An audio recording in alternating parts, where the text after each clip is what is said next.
Hi guys, this is Nikki Hosa again. Hope all is going well with everybody. Today we're going to be talking about budgeting for beginners. Welcome. The first thing I wanted to go into a little bit with budgeting is to talk about maybe some of the consequences or why do we want to budget? What's the purpose? And why is it so important? So some of the consequences would be running out of money when you really need it, not being able to pay bills, not having a savings for unexpected expenses, which we'll go more into detail about a little bit later, having a low credit score due to not paying your bills on time, and we talk about credit scores in a separate video, and then interest of bills such as like credit cards, and we also talked about interest in the same video with credit, so you guys check that out to learn a little bit more about that as well. So when we're talking about budgeting, there's lots of different types of budgets, but I'm going to explain two pretty generally here that are pretty common. The first budget that's pretty common is called the zero-based budget. It's a little bit more restrictive because every dollar that you have is assigned a job. So they're assigned into categories. Nothing is left over. Even the money that you're putting into a savings is assigned a category. The next one is the 50-30-20 budget. This is probably the most popular, and you'll probably see this talked about the most. It's a little bit more flexible. When you're looking at this type of budget, they're estimating that 50% of your income is going towards your basic needs. So we're talking about food, rent, some of your bills like DTE, consumers, things like that, maybe your car payment. 30% is going to go towards wants. So, if you have a trip you want to take, if you have shopping or clothes that you want to purchase, entertainment, like maybe going to the movies or going out to eat, with some friends. And then 20% of your budget is going towards savings. The first step in budgeting is to take a look at what your current spending habits are. Paying attention to what you spend your money on is really important. A lot of times, and especially nowadays, because credit cards and debit cards are so frequently used, it's really easy to just whip out your credit card or your debit card and not really pay attention to what the amounts are sometimes. There are phone apps that you can download that can help you to pay attention. Some of those apps that I've seen are called Mint. There's another one called Pocket Guard.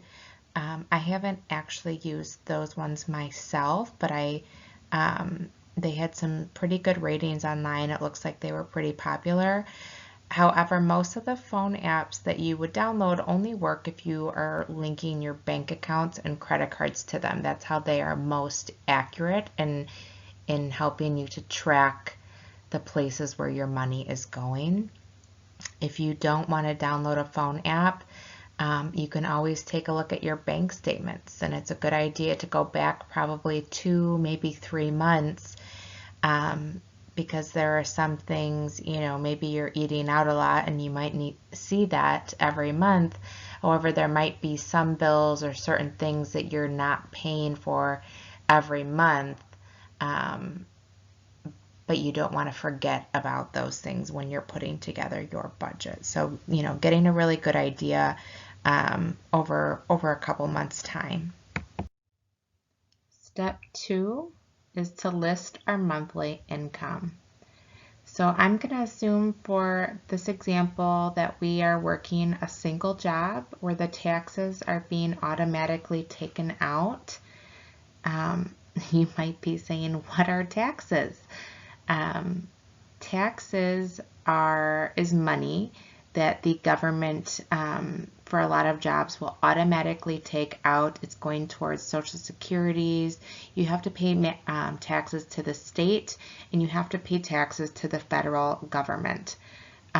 Depending on, how many people live in your house, probably it's going to be, the taxes will be based off just you from the beginning. But as you get older and you maybe have a family or you have other people that rely on you, your taxes can change. So for our purposes, like I said, you're just going to be a single person working one full-time job where the taxes are automatically being taken out. So for this, we're going to do full-time customer service, where we're going to assume you're making about $13 an hour. Your gross income is the income before your taxes are taken out. So if you're making $13 an hour, that would put you at about $520 a week, or just over $27,000 a year. However, when we are budgeting, you don't want to look at the money before your taxes are taken out, because that's not going to be accurate. We want to know what is coming home to you in your paycheck, which is your net income, or your money after the taxes are taken out. Now, I estimated that the government's going to take about 15%. That it may be more or less. The taxes that are taken out can fluctuate a little bit. So if you have 15% of your taxes, or 15% of your income is taken out towards taxes, then that leaves you with about $442 a week, or just under $23,000 a year. Step 3 is to list our expenses. There's two different types of expenses, and those are variable expenses versus our fixed expenses. A fixed expense is basically saying that you're going to be paying the same amount every month and it doesn't change. So for an example, that could be a mortgage, or most likely when you're just starting off, it might just be rent. It could be your car note or your car payment, your car insurance. It might be your student loan bill. A variable amount means that it can change every month. So your groceries are going to fluctuate a little bit every month. It will not be the same. Your utilities, such as DTE and consumers, are also going to fluctuate quite a bit. Gas for your car, depending on where you're driving, might fluctuate. Household and grooming items, such as, soaps and shampoos and, makeup or clothes, any of that kind of stuff, you may or may not be buying on a monthly basis.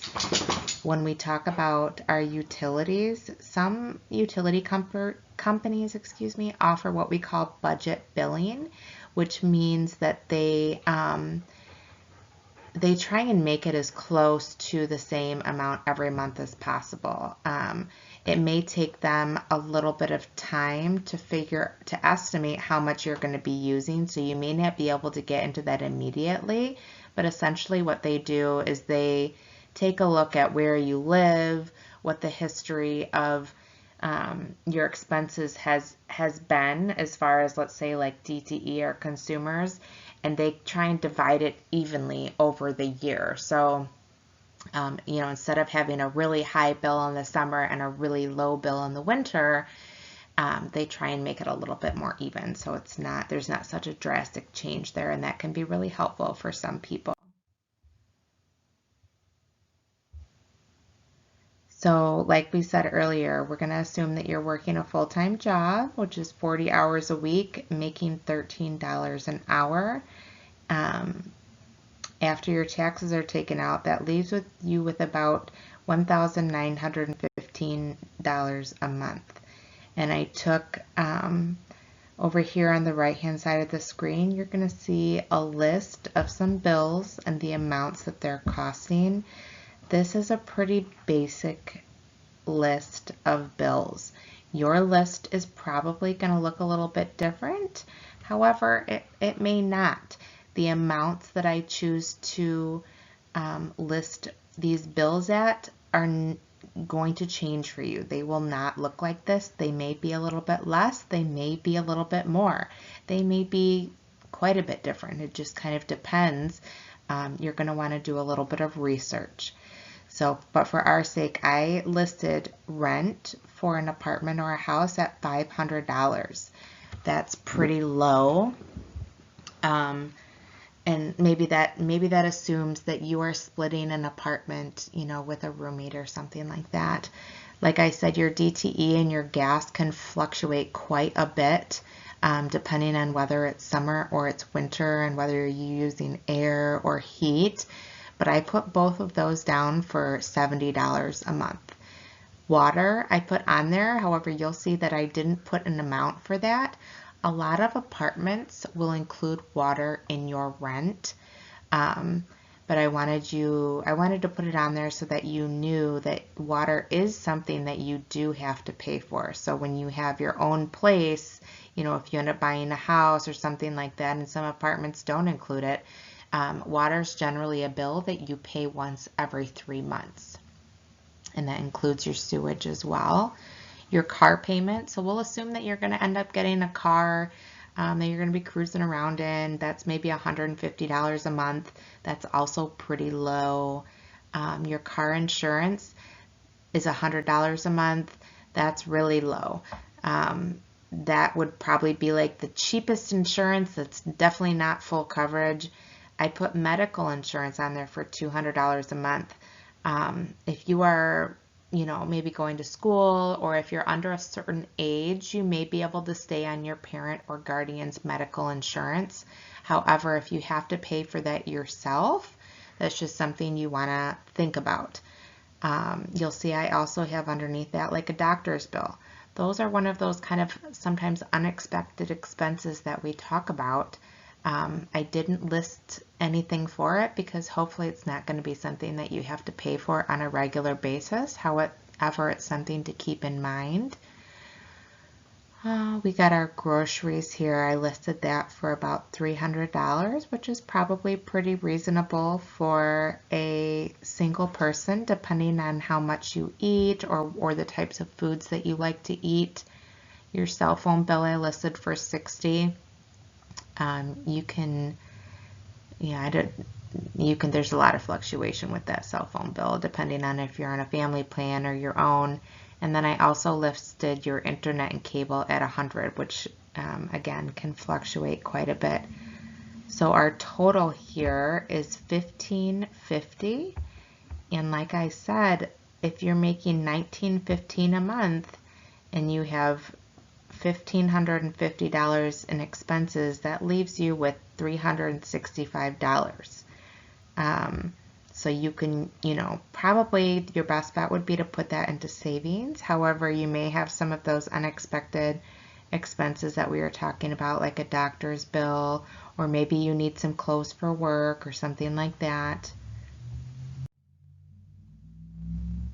So it's really important, and you notice that both of the budgets that I talked about earlier included setting aside money for a savings account.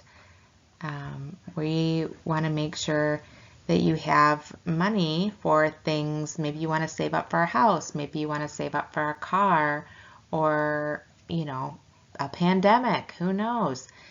You could open a savings account and have your money automatically deducted from your paycheck into your savings account. So that way you don't have to worry about doing that manually yourself. It's a lot easier to not spend it if you don't really see it per se.